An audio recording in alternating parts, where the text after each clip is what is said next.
Hi, everybody. This is Gary Dean with Sentiment Timing, and this is our technical video report for Monday, May 27, 2024. Hope you guys are having a fantastic weekend, and let's get started. So, if you recall, when we had this really big move up here, I said, what I'm anticipating that's going to play out is we're going to start getting a lot of chop up and down, and that's going to give us time to form this wave 4 and 5, well, 3, 4, 5, and that's pretty much what we've been getting. Now, this quick drop here had me thinking possibly the wave 5 ended, but the way that we saw the strength on Friday, I'm still looking at it as this is the best count right here, is that we just finished the wave 3 here.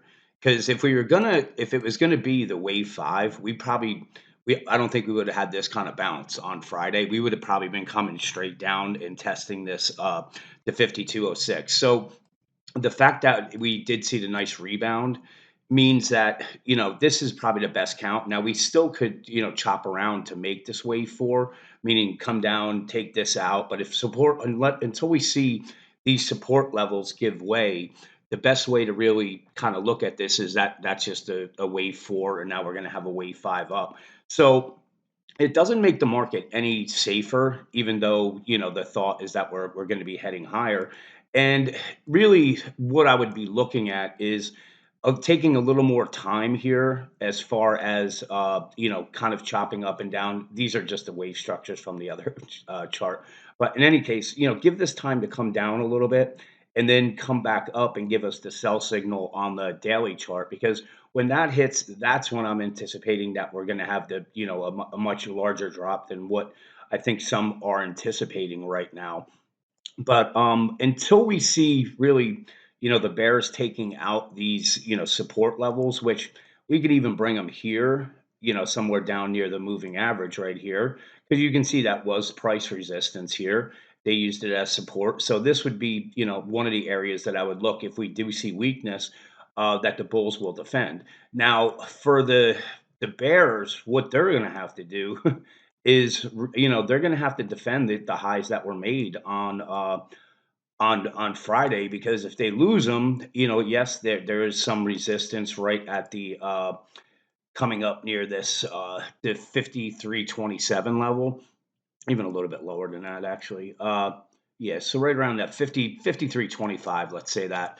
And if they can get above it, then obviously we're going to be getting above these highs here, and what will come into play is the bearish wedge again, and that's looking for a top to come somewhere into the 45, I meant the 54, right around that 5450 level. So there's some room to the upside if they're going to break out that way. But again, it's still dangerous because, here you can see we do have bearish divergences. So typically I'd be looking for lower before upper. So possibly, this was your wave 3. We're going to make a B, and a C back down to the 5200 level, and then see buyers step in, and then we form the wave 5 up. That would make the most sense. But if the bulls decide to just head higher, then we're going to eye down anywhere, up in these levels. That's the wave 5. And then from there, that's when I'm anticipating that where, this larger bearish wedge will come into play, and we'll come down and at least test this 4900, 4800 level,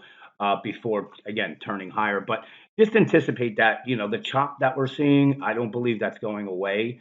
And you got to be able to, really just adjust if you're trading, you have to adjust your thought process, because it's moving really, really fast. So this pattern looks like it gapped up, and it looks like we just consolidated. So this looks like a bull flag, and that's suggesting that the next move will be up instead of down. So we're in a little bit of a battle of, say, patterns and wave structures right now. And again, that's where you have to anticipate chop. And if you anticipate that, and you just kind of say, all right, well, we have room to go up, higher, but we're also coming towards the end of the road on this, where we could see bigger moves to the downside. So let's see what plays out tomorrow. Enjoy your Monday off, and I will talk to you guys in the morning.